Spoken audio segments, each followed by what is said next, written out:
অসুস্থ প্রতিযোগিতা, প্রতিদিন ভিডিও বানাতেই হবে, রুটিন করেছে যে আজকে একটা করে ভিডিও বানাতে হবে, কালকে একটা ভিডিও বানাতে হবে, পোস্টে একটা, প্রতিদিন একটা করে ভিডিও ছাড়তেই হবে, তাই না? আপনার ভিডিওর কাটতির জন্য দেশের যে 12টা বাজে এটা খেয়াল করেন না? ভাই শোনেন, সেনাবাহিনী যদি 5 আগস্টের পরে দেশকে স্থিতিশীল না করতো, এই বাংলাদেশের রক্তের হোলি খেলা হইতো। বুঝতে পেরেছেন? এ ওরে মারতো, ও ওরে মারতো, ও এরে ভালো হইতো। এগুলো হয়তো বা কোনো ইউটিউবারের জন্য ভালো হতো, তাদের ভিডিও ব্যবসা ভালো হইতো, তাই না? এটা তো আমরা বুঝি কিছু। শুধুমাত্র কি সেনাবাহিনীর সেনা প্রধানের বিরুদ্ধে ষড়যন্ত্র করছে? শুধু সেনাপ্রধান, ওয়ানলি সেনাপ্রধান বলেন, তারা 25 থেকে 30 জন সেনা অফিসারের বিরুদ্ধে কথা বলতেছে। তো একটা বাহিনীর যদি হেড কমান্ডিং 25 থেকে 30 জন সেনা অফিসারের বিরুদ্ধে তারা যদি ঘুঁটি করে, তাহলে পুরো সেনাবাহিনী তো লড়ে যায়। তাহলে বাংলাদেশ কয়টা খুঁটির উপর দাঁড়ায় আছে? একটা হলো ডক্টর ইউনূস নামের একটা খুঁটির উপর দাঁড়ায় আছে, এই তো সেনাবাহিনী একটা খুঁটি না? তাহলে ডক্টর ইউনূস একা চালাক দেখি, সেনাবাহিনীর নামে খুঁটিকে শোয়ায় দেন, ডক্টর ইউনূস পুলিশ দিয়ে আর র্যাব দিয়ে দেশ চালাক। এত সোজা?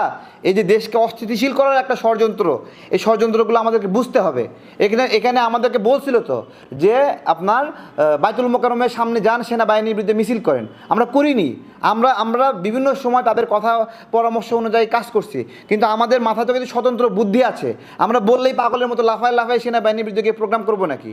আমরা সেনাবাহিনীর ভাইদেরকে চিনি না, তাদেরকে জানি না। দিন শেষে বাংলাদেশের জন্য ওই যত সংকটই আসুক, যে 14 সালে নির্বাচনে ভরসা করেনি, 14 সালে নির্বাচনে সেনাবাহিনী হেল্প করেনি, তারপরেও মানুষ আশা করছিল 18 সালে নির্বাচনে সেনাবাহিনী হেল্প করবে, 18 সালের নির্বাচনে সেনাবাহিনী হেল্প করেনি, তারপরেও মানুষ আশা করছে 24 সালের নির্বাচনে সেনাবাহিনী হেল্প করবে, 24 সালের নির্বাচনেও সেনাবাহিনী হেল্প করেনি, তারপরেও মানুষ ভরসা করছে যে 5 আগস্টে সেনাবাহিনী হয়তো আমাদেরকে হেল্প করবে। হ্যাঁ, 5 আগস্টে সেই হেল্পটা সেনাবাহিনী আমার করছে।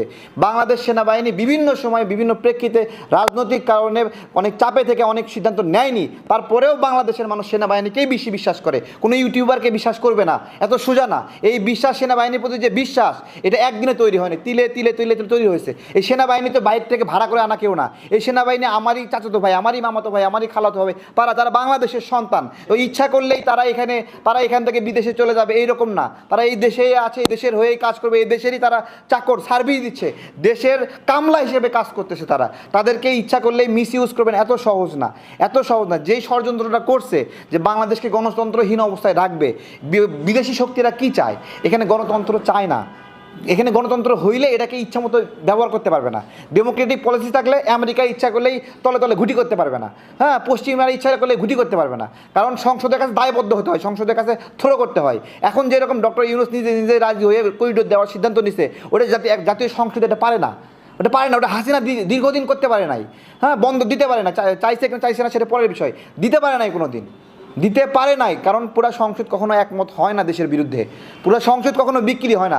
এতগুলো মানুষ একসাথে বিক্রি হওয়া, একসাথে কিনে নেওয়া এত বিষয় না, এতগুলো মানুষের বিবেক বিক্রি হয় না। কিন্তু যখন 5 জন 7 জন মানুষ সংখ্যা যত কম হয়, বিক্রি হওয়ার সম্ভাবনা তত বেড়ে যায়। হাসনাতের বক্তব্য আপনি দেখেছেন, হাসনাত সেনাবাহিনীকে করছে, আসিফ সেনাবাহিনী নিয়ে কথা বলছে, নাহিদ গত পরশুদিন তাওসিও সেনাবাহিনীকে বলতেছে তাদের কাজ তাদেরকে করতে দেন, জামাতের আমিরও সেনাবাহিনী নিয়ে বলতেছে আপনাদের কাজ আপনারা করেন। এই ধরনের কথাগুলো রাজনীতির মধ্যে মানে সেনাবাহিনীকে তারা তো ইচ্ছা করে উস্কে দেওয়ার চেষ্টা করছে। কেন তাদেরই সেনাবাহিনী নিয়ে হঠাৎ করে এত অ্যালার্জি কেন? আমি বলতেছি শোনেন, বাংলাদেশ অস্থিতিশীলতা হলে ইউটিউবে ভিডিও থেকে ইনকাম বেশি হয়, বুঝছেন? তাছাড়া ভিউ হয় না। এবং এটা একটা বিষয়, দেখেন প্রতিদিন এমন থাম্বনেল দিব যে মনে হয় এই মুহূর্তে আগুন লেগে গেছে, বুঝছেন? আগুন লাগে মানে পাশা অর্ধেক পুড়ে গেছে, কোনো মতে বেঁচে আছে, থাবড়াইছে থাম্বনেলগুলো এইরকম। হ্যাঁ, তো এগুলো তাদের প্রতিদিন একটা করে ইস্যু প্রয়োজন। এই ইস্যুকে চমকপ্রদ করার জন্য একটা সুন্দর থাম্বনেল দিবে, এই বিএনপি শেষ, এই জামাত শেষ, এই তাহের সাহেব হলো রয়ের দালাল, এই সালাউদ্দিন সাহেব রয়ের দালাল, এই খসরু হলো উমুকের দালাল। আচ্ছা, খসরু সাহেব ভারতে মিটিং করতে গেছে বিএনপির প্রতিনিধি হিসেবে, তাই না? ডক্টর ইউনূস মোদির কাছ থেকে গোল্ড মেডেল নেয়নি। ডক্টর ইউনূস নিলে ওটা দেশের জন্য গর্ব, আর একজন গেলে হলো দেশের জন্য অপমানজনক, তাই তো? একটা ছবির জন্য একটা মানুষকে দালাল বানায় দেওয়া যায়। আমি বলতেছি শোনেন, যখন ডক্টর তাহের ভাইকে দালাল বানাইছিল না ইলিয়াস ভাই, দালাল বানানো না, রয়ের দালাল, আমি তো চিন্তা করতেছিলাম যে তাহের ভাই হার্ট অ্যাটাক করে কিনা। হ্যাঁ, বুড়া মানুষ একটা বৃদ্ধ মানুষকে এইভাবে মানে সাক্ষাৎ নিয়ে দেয় বলে দিচ্ছে এটা হলো রয়ের দালাল, যে দেশকে এতদিন ধরে সার্ভ করছে, পারপাস সার্ভ করছে, ও তো মনের কষ্টে মরে যাবে যে আমি তাহলে কী করলাম দেশের জন্য এতদিন, আমাকে রয়ের দালাল বানায় দিছে।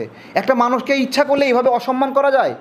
সালাউদ্দিন সাহেব নাকি মেয়ে নিয়ে ওখানে ফুর্তি করছে ভারতে, একটা মানুষকে ইচ্ছা করলে এই ধরনের বেইজ্জতি করা যায়? তাদের সামাজিক মর্যাদা আছে না, যে ইচ্ছা করলেন আপনি নিয়ে উবুত করে নিয়ে দেয় ন্যাংটা করে দিলেন? এটা তো কোনো সামাজিক ব্যবস্থাপনা না। আপনার ভিডিওর ভিউ প্রয়োজন, এই তো, এই জন্য আপনি এগুলো করবেন, থাম্বনেল বানানোর জন্য এমন একটা অবস্থা করে যে এই সেনাবাহিনী এখনই পুড়ে গেছে।